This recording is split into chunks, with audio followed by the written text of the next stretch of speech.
नमस्कार, आप देख रहे हैं रीवा दर्शन। मैं हूं उपेंद्र द्विवेदी। आज की एक खास रिपोर्ट के साथ हाजिर हुए हैं। आइए जान लेते हैं क्या है ये खास रिपोर्ट।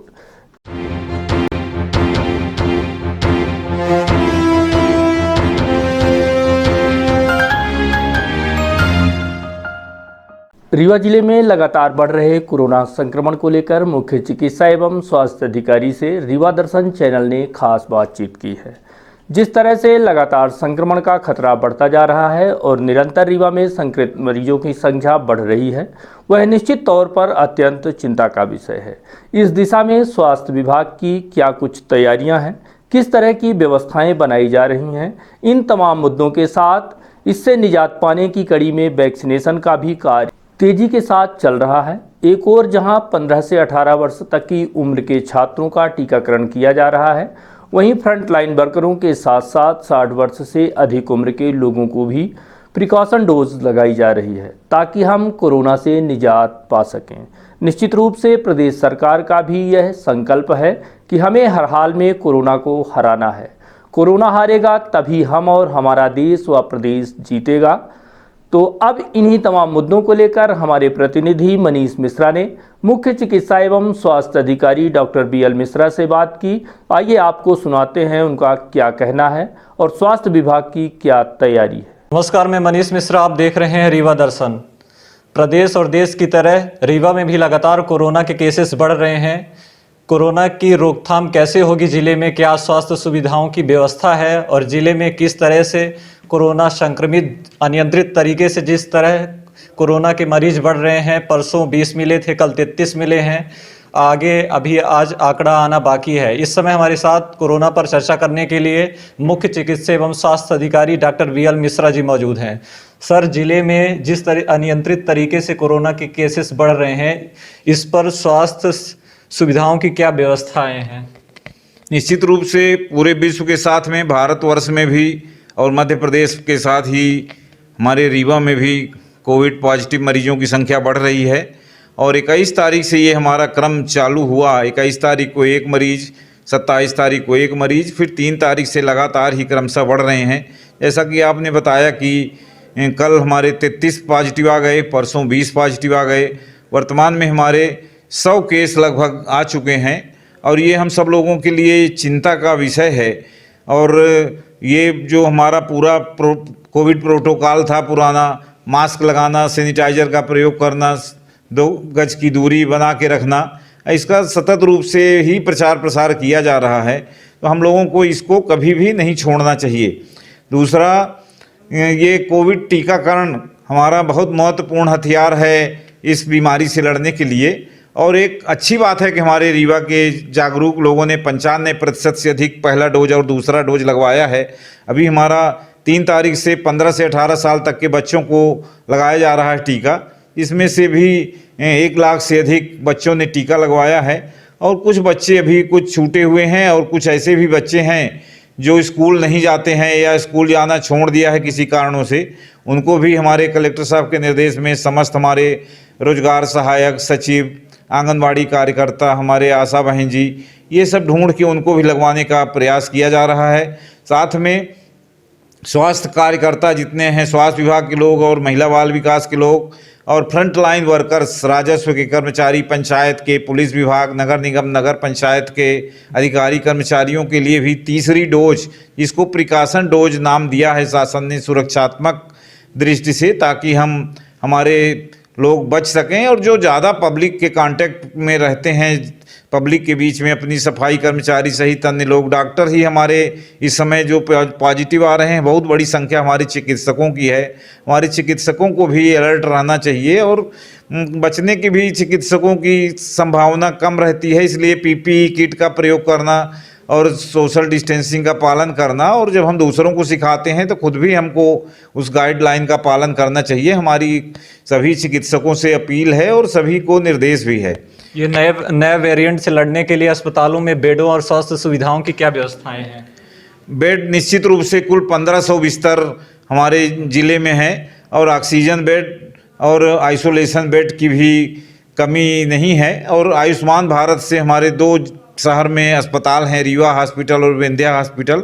वहाँ हमारे प्रदेश के मुख्यमंत्री जी ने मुख्यमंत्री कोविड उपचार योजना के अंतर्गत कोविड जो हमारे हितग्राही हैं आयुष्मान कार्डधारी, उनको भी निःशुल्क रूप से इलाज की सुविधा दिया है। ये बहुत अच्छा शासन का सराहनीय कदम है।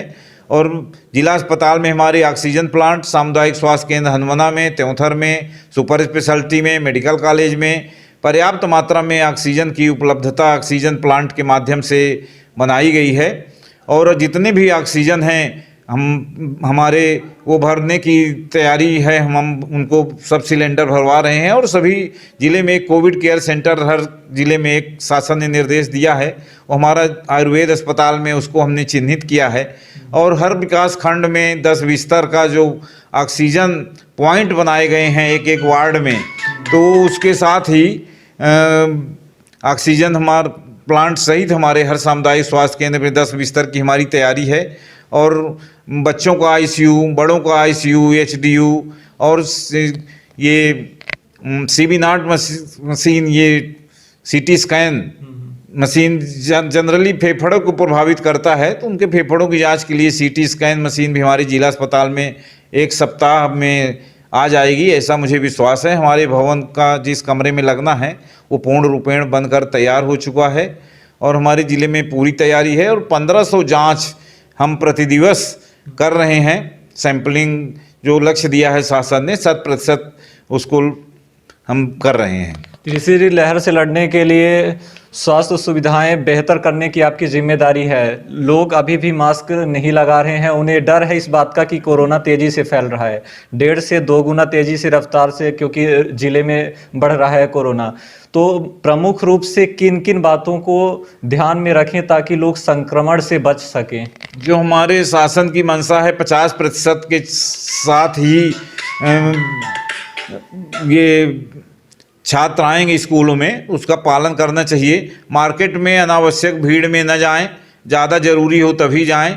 और शादी ब्याह में भी शासन ने संख्या चिन्हित कर दिया है 250। और यदि गमी हो गई है, कहीं किसी का निधन हो गया है, उसमें 50 से ज़्यादा लोग न जाएं। और मास्क अवश्य लगाए रहें, मास्क नहीं छोड़ें, सोशल डिस्टेंसिंग का पालन करें और सैनिटाइज़र का प्रयोग करते रहें।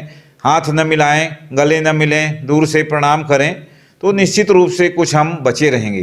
टीका अवश्य लगवाएं। टीकाकरण में जो लापरवाही कर रहे हैं, अभी आपने निलंबन भी किया है उप स्वास्थ्य केंद्र हिनौती में सविता जो तिवारी हैं, तो मतलब कि अपने अधिकारियों को, जो हेल्थ वर्कर हैं, उनको क्या संदेश देंगे कि इसमें अच्छे से सहभागिता निभाएं? हमारे स्वास्थ्य कर्मचारी देख रहे हैं आप, पिछले 16 जनवरी से टीकाकरण प्रारंभ हुआ है, तो 1 साल से ही स्वास्थ्य कर्मचारियों को अवकाश भी हम लोग नहीं लेते हैं। रविवार, शनिवार और सभी त्योहारों में भी टीकाकरण सहित अन्य कोविड सहित इमरजेंसी सेवाएं बहुत सराहनीय कार्य किया है। मैं अभी स्वास्थ्य टीम को बधाई देता हूं। और हमारे कलेक्टर साहब के निर्देशन में जितनी भी गतिविधियां हैं संचालित हो रही हैं, समय समय पर हम समीक्षा करते हुए करते हैं।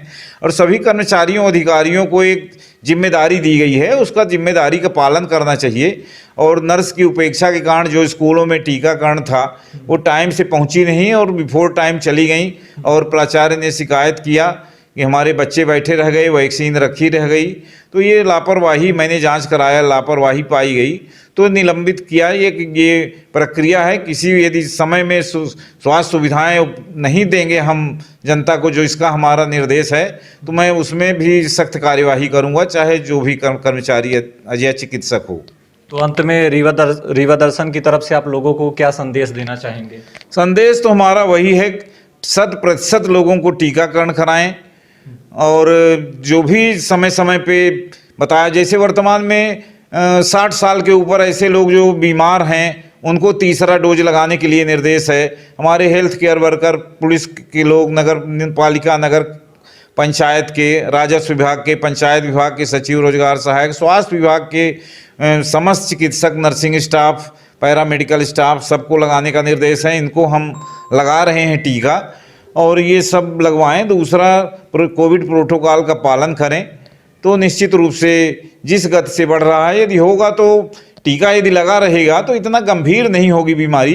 एक अच्छी बात है कि ये ये जो हमारा डेल्टा वेरिएंट था, दूसरी लहर, ये बहुत खतरनाक थी। कई लोगों ने जान भी खो दिया उसमें। और इसमें अभी हमारा एक ही व्यक्ति हमारा संजय गांधी अस्पताल में जो भर्ती है, वो एक भी डोज नहीं लगवाए हुए थे। अब ये उनकी उदासीनता है, इसी कारण उनको भर्ती होना पड़ा संजय गांधी अस्पताल में और ऑक्सीजन लगाना पड़ा। और 100 जो लोग पॉजिटिव आए हैं, ये अधिकांश तो लगवाए ही हैं, इसलिए ये सुरक्षित हैं और ये गंभीर नहीं हो रहे हैं। इनको भर्ती नहीं होना पड़ेगा, मृत्यु भी हमारी 0 रहेगी। इसलिए आप सभी से अपील है कि कोविड टीकाकरण, जो पहला डोज छूटे हुए हैं पहला डोज लगवाएं, जिनको दूसरा डोज बचा है वो दूसरा डोज लगवाएं, जो 60 वर्ष से ऊपर गंभीर हैं तो उनको तीसरा डोज लगवाएं। स्वास्थ्य विभाग के, रेवेन्यू विभाग के, health care worker, front line worker, ये सब तीसरा डोज, प्रिकॉशन डोज लगवाएं। तो निश्चित रूप से हमारे जिला में जिस दर से बढ़ रहा है, हम नियंत्रित कर पाएंगे उसको। तो धन्यवाद। ये थे हमारे साथ मुख्य चिकित्सा एवं स्वास्थ्य अधिकारी डॉक्टर वीएल मिश्रा, जो लगातार कोरोना संक्रमण को रोकने के लिए प्रयासरत हैं और कोरोना जांच में भी तेजी लाने का प्रयास किया जा रहा है। धन्यवाद। वहीं अगर हम बात करें गुरुवार को कोरोना संक्रमण की स्थिति की, तो संक्रमण के लगभग 61 मरीज एक बार फिर मिले हैं, जिससे जिले भर में हड़कंप मच गया है। देश, प्रदेश व रीवा जिले में लगातार अत्यंत तेजी से कोरोना ओमिक्रॉन संक्रमण तेजी से अपने पांव पसार रहा है, जिसकी वजह से एक बार फिर से लोगों में चिंता की लकीरें खिंच गई हैं। बढ़ती मरीजों की संख्या अब इस दिशा में इंगित कर रही है कि शीघ्र ही फिर से लॉकडाउन की स्थिति निर्मित हो सकती है।